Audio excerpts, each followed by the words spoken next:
Si algo calienta a los mexicanos, es el valor simbólico.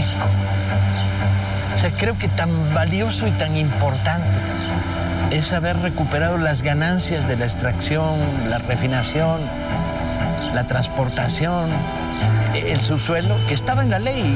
Cárdenas lo único que hace es nacionalizar las compañías que estaban haciendo el negocio.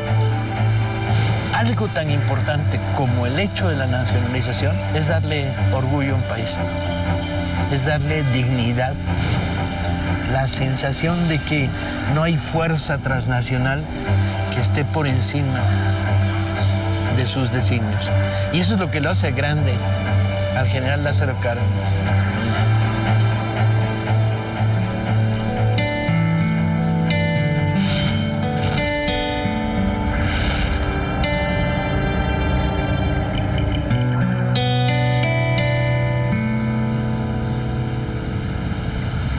Cuauhtémoc, te llevo buscando un mes. ¿Cómo estás? Bien, muy bien. Estamos haciendo un documental sobre los días de la expropiación, aunque evidentemente hay ecos para el presente y la figura del general. Muy bien. Que conforme más avanzo, más me sorprende la cantidad de hilos que tenía en la mano, ¿no? Entonces la sensación que tengo, y me gustaría corroborarla contigo, es que la expropiación no es un acto accidental, producto de unas circunstancias. Es un acto premeditado y cocinado en un largo proceso de conflicto contra las compañías, de creación de fuerza social que permita sostenerla, de recuperación de la dignidad nacional. O sea, son muchas cosas las que están en juego. Son muchas cosas, efectivamente, Paco, pero yo creo que es hasta que avanza el conflicto petrolero, esto es ya corrido bastante, 1937, que se empieza a vislumbrar la posibilidad, o que él empieza a vislumbrar la posibilidad de que la expropiación es posible. Desde el plan sexenal que se aprueba a finales de 1933, se establece ahí la intención de ir rescatando los recursos naturales, pero no hay un señalamiento específico de que se va a expropiar o se va a nacionalizar la explotación del petróleo o de algún otro recurso, aunque eso puede haber estado en la cabeza, pero habría que ver si había posibilidades o no. Sí, porque lo que en la cabeza estaba de tu padre lo sabía ni siquiera él, porque su diario es de un escueto, no señala intenciones, no, como si alguien se lo fuera a leer por arriba del hombro. Así es. No señala, pero sin embargo él traía un conflicto de vida con las compañías petroleras. Sí, desde que estuvo en la zona militar de las Huastecas. Sí, y las había visto, las había medido y las tenía sentenciadas en su cabeza. Pues, así es, así es. Es muy coherente en cuanto a aquí, esto devuelve dignidad nacional, pero además esto da el recurso para el desarrollo que hay. Sobre todo. Yo tengo una teoría además que la Ciudad de México ha sufrido 2 temblores porque tu jefe desde su tumba en el Monumento a la Revolución ha pataleado contra estas medidas asquerosas por parte del gobierno Peña Nieto. Seguramente. A eso se deben los terremotos últimos en la Ciudad de México. Porque qué cinismo tienen, qué jeta más grande de atreverse a decir, no, a Cárdenas le hubiera gustado. ¿Pero de qué están hablando? Es la antítesis de todo su proyecto. Sí, es contra toda la trayectoria de vida que hubo después de la expropiación. Eduardo Suárez, el ministro de Hacienda, contará en sus memorias que el 18 de marzo, a las 4 de la tarde, Cárdenas lo convoca para que se presente en Los Pinos. Se había inaugurado entonces como casa presidencial. Lo espera en la antesala, ve que sale de la reunión Lombardo Toledano, el dirigente de la Confederación de Trabajadores, y líderes del sindicato petrolero. Cárdenas lo invita a que se suba con él al automóvil y dan algunas vueltas por el bosque de Chapultepec. Y ahí lo pone al tanto de que determinó lanzarse a la expropiación petrolera y que hay convocada una reunión del gabinete en Palacio Nacional dentro de unas pocas horas, que ya de hecho deberían estar el resto de los ministros ahí esperando.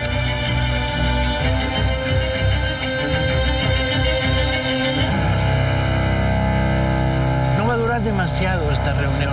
Cárdenas permanece escuchando los argumentos, la soberbia de las compañías, su violación de la ley, su incapacidad para resolver el problema, los peligros grandes que se están enfrentando.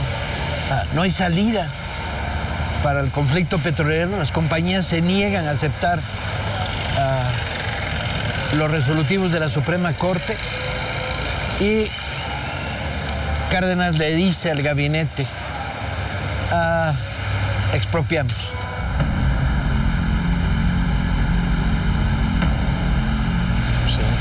Se fue para atrás, 38. ¿Cómo se nota que esto era un pueblo que absorbió la ciudad, no? 14, la roja. Muy buenas. ¿Cómo está, presidente? Bien.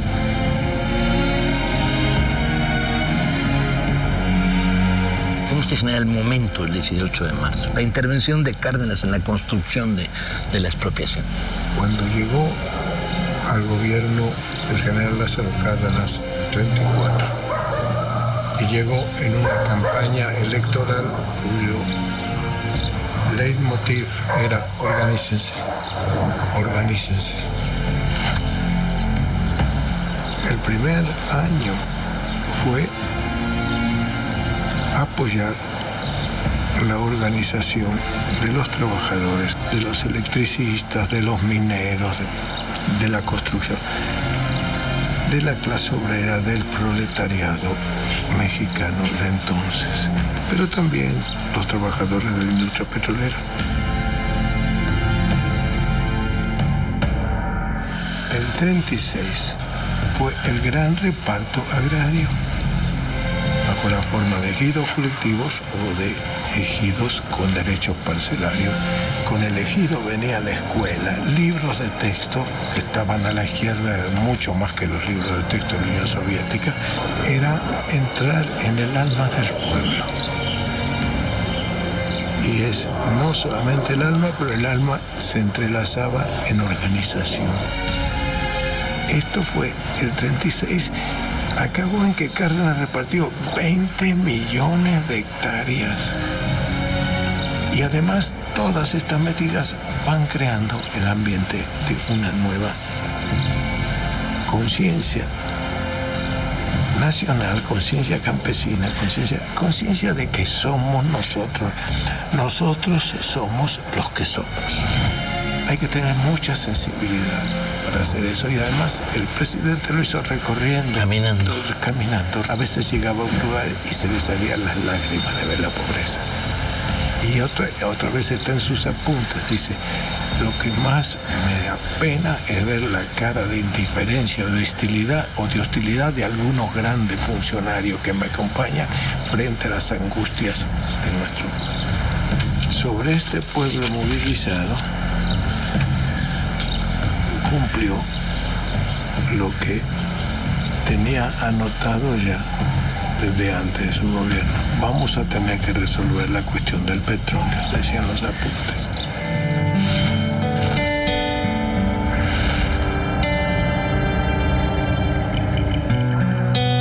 Gente como tú, trabajadores, comprometidos.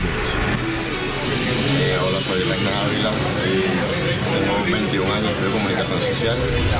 Trabajo como traductor e intérprete en la planta de Caracas, Venezuela, y me identifico profundamente con Telesur porque es un medio totalmente comprometido con los pueblos latinoamericanos y caribeños.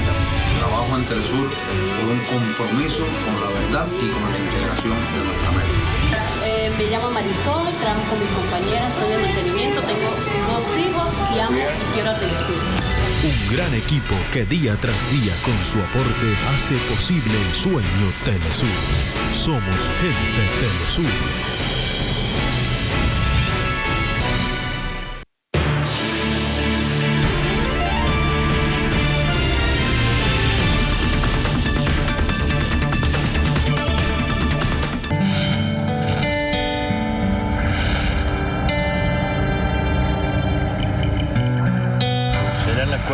sigue después del parque.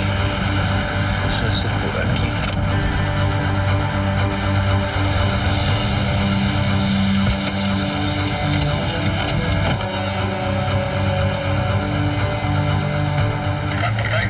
Sí, señor. Aquí abajo esperándote.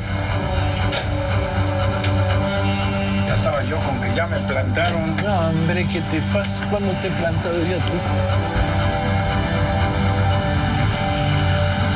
Pero ya los últimos años fueron de...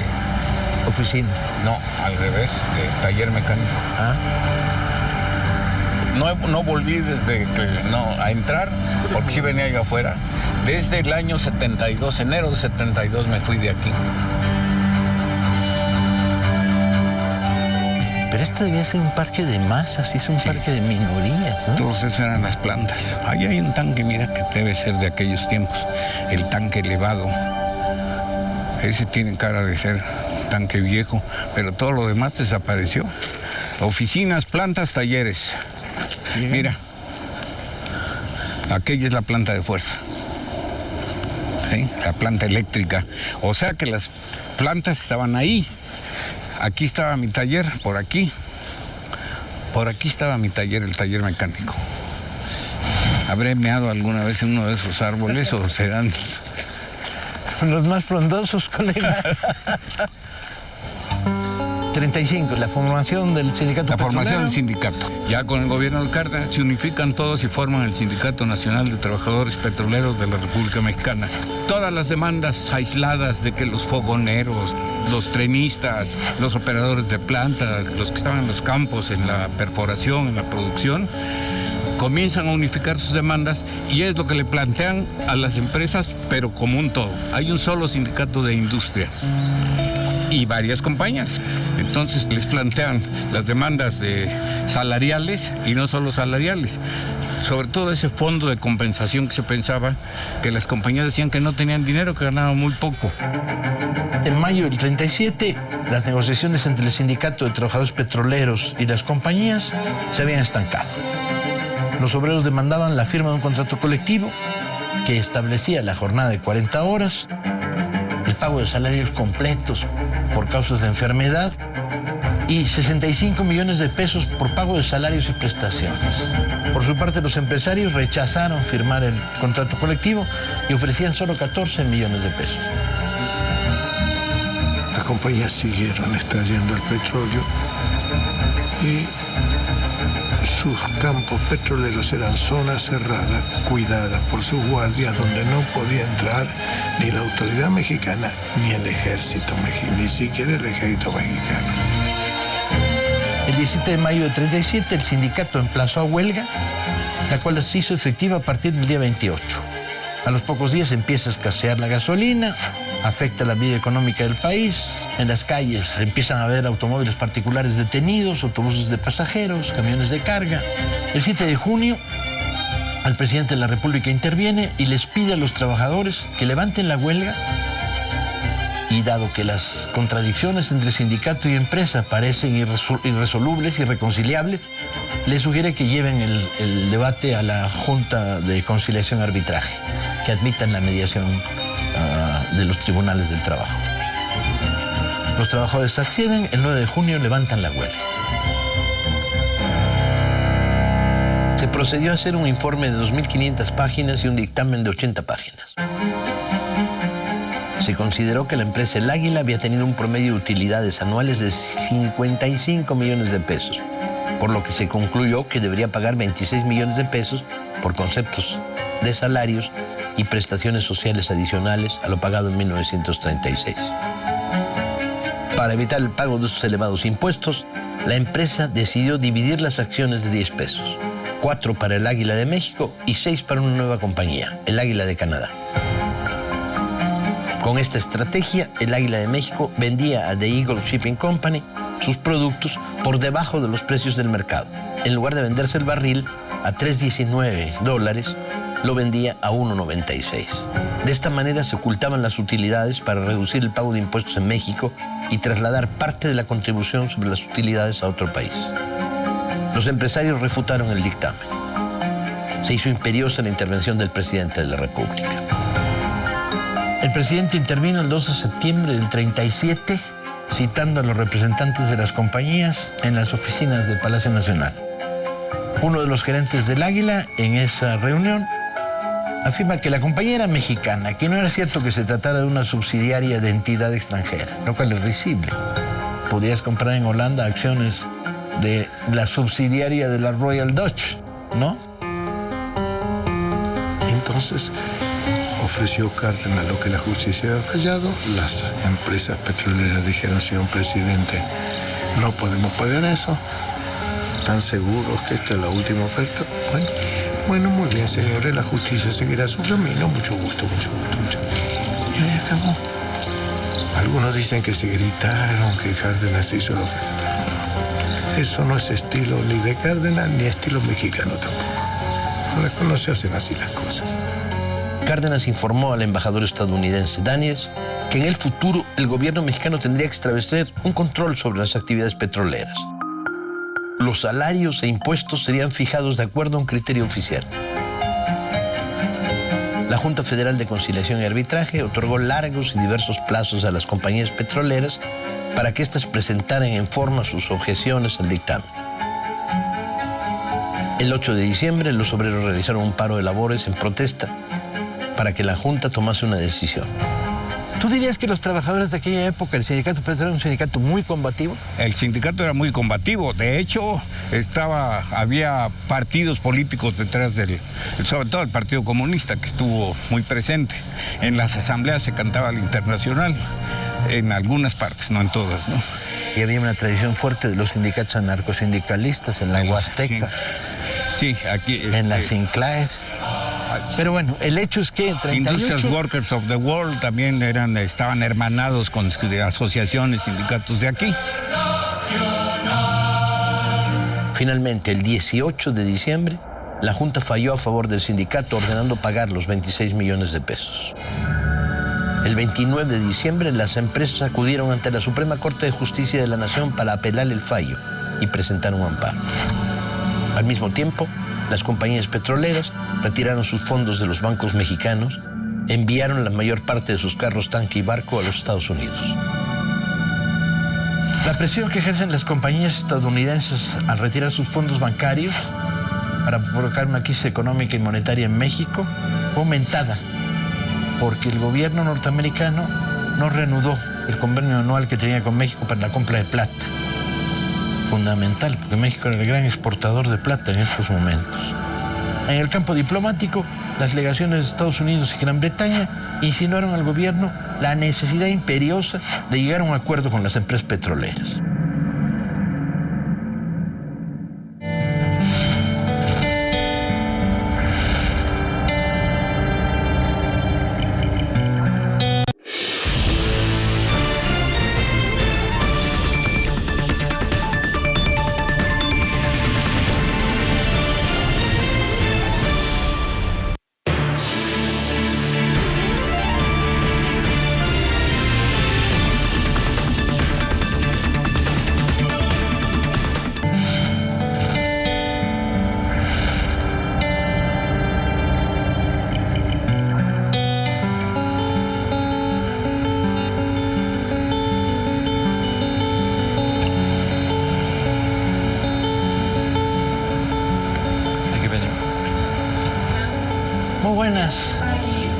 Traigo cámaras hoy. Ah, bueno. Ya está el comité reunido, ¿no? Ya está el comité. Quiero pedirle permiso para interrumpirlos 5 minutos. ¿Sí? ¿Me dan permiso? Una pregunta nada más, compañeros. Perdón por la interrupción. Lázaro Cárdenas, ¿qué cuete? El cardenismo es la expropiación del petróleo, es el reparto de tierras, es la masificación de la educación pública, el asilo a los perseguidos de otros países, a los republicanos españoles, a Trotsky.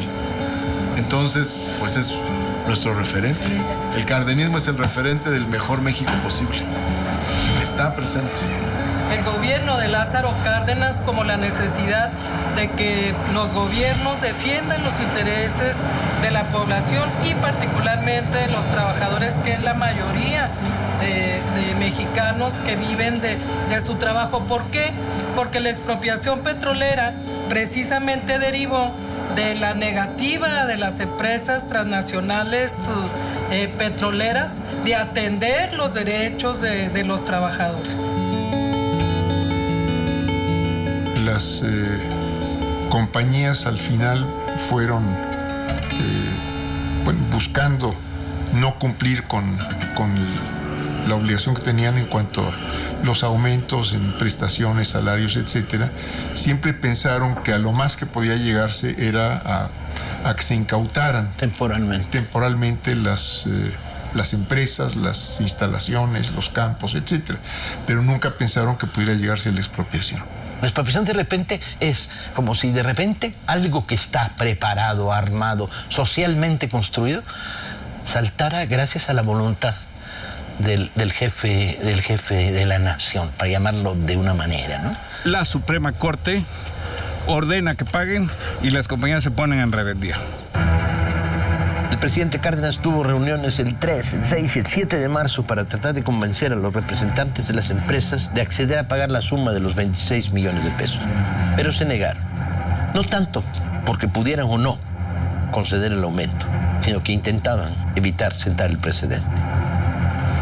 O sea, o les pone un alto a las compañías y les dice, están viviendo, explotando, gozando, negociando, enriqueciéndose en México y aquí siguen las reglas del juego, o las compañías hacen lo que les dé la gana, bajo la lógica de las empresas imperiales que llegan, saquean, se llevan el dinero y se van. El día 7, uno de los representantes preguntó, ¿quién garantizará que el aumento solo sea de 26 millones de pesos? Y Cárdenas le respondió, yo lo garantizo. El representante esbozó una sonrisa y preguntó de nuevo, ¿usted? Cárdenas afirmó, sí, el presidente de la República. Y al mismo tiempo dio por terminada la reunión. A Mújica, cuando se inaugura el ingenio de Zacatepec, en Morelos, una noche regresando de Zacatepec, ahí en Cuernavaca, se detienen, se baja del auto con Mújica y ahí hablan ya de la expropiación y ahí le pide que redacte un manifiesto fuerte a la nación para dar cuenta de la expropiación. Esto debe haber sido 10 días antes o cosas. Eso está claro en los apuntes, la fecha. La fecha creo que fue el 9 de marzo o por ahí más o menos. Un alumno mío, americano, hace años,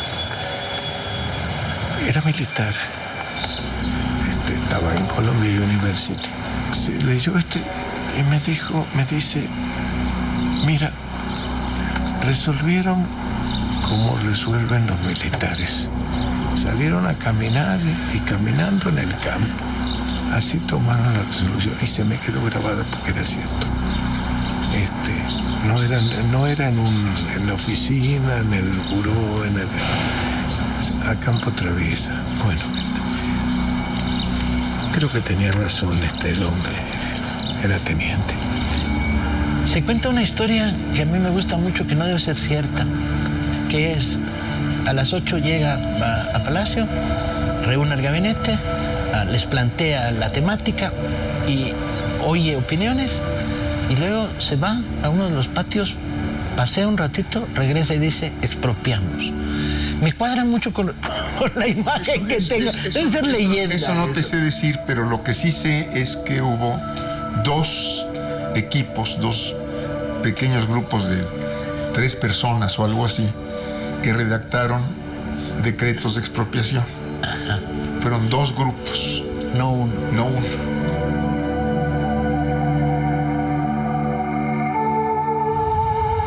Si uno lo ve desde ahora, en una cierta medida, la trayectoria es coherente. No es la primera expropiación importante. Cárdenas había expropiado tierras de compañías extranjeras con una dureza y una fuerza notable.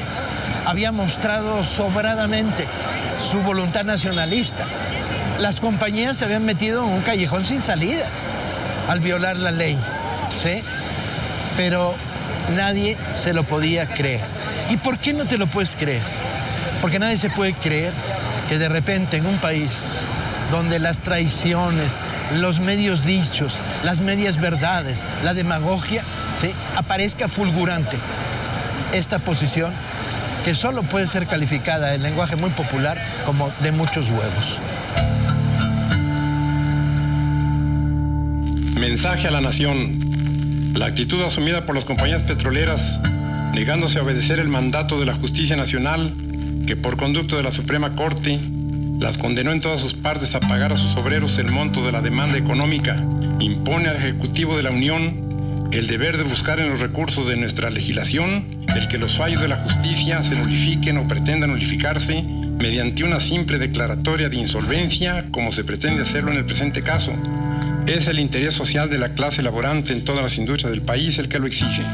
Es el interés público de los mexicanos y aún de los extranjeros que viven en la República y que necesitan de la paz y la dinámica de los combustibles para el trabajo. Por lo expuesto, se expide el siguiente decreto. Se declaran expropiados por causa de utilidad pública y a favor de la nación la maquinaria, instalaciones, edificios, oleoductos, refinerías, tanques de almacenamiento, vías de comunicación, carros tanques, estaciones de distribución, embarcaciones y todos los demás bienes muebles e inmuebles de propiedad de las empresas que a continuación se enuncian. Notifíquese personalmente a los representantes de las compañías expropiadas y publíquese. Este decreto entrará en vigor a los 18 días del mes de marzo de 1938. Presidente de la República, Lázaro Cárdenas.